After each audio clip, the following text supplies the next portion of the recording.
Congressman, last night you had the first joint address to Congress by President Obama, and then just earlier today the House passed an Omnibus Appropriations bill.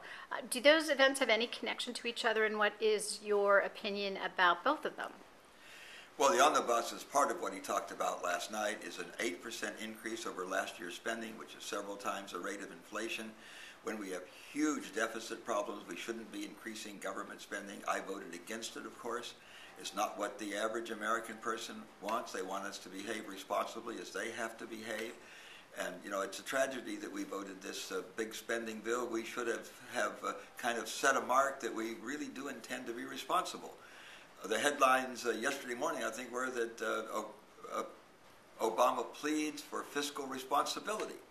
Voting an omnibus bill for government spending 8% more than last year is not fiscal responsibility. Of course, this was consistent with the theme of his whole talk, a great talk, by the way, with a lot of really good applause lines. Everybody can agree we need better schools. Everybody agrees that we need to do something about those that don't have health care coverage.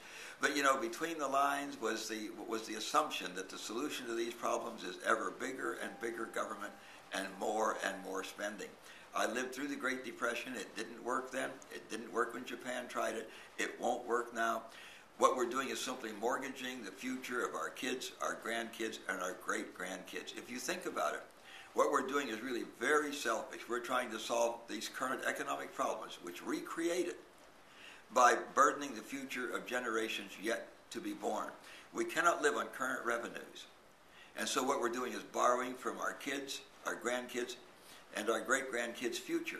We're going to require that not only will they live on current revenues in an ever-increasing energy-deficient world, by the way, where it's going to be tougher and tougher, not only will they have to live on current revenues, they'll have to pay back all the money that we've borrowed from their generations. I think there's a huge moral element in this, and I think we need to stop and reflect on what we're doing to our kids, our grandkids, and our great-grandkids with all of this borrowing and spending.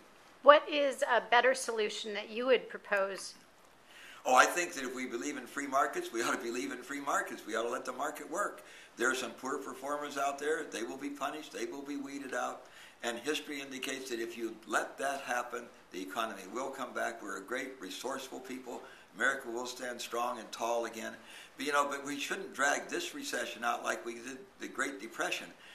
Many economists believe that Roosevelt dragged that out years beyond what it might have been had he just let the economy solve the problem. You know, if we believe in free markets, we ought to let free markets work. Thank you, sir.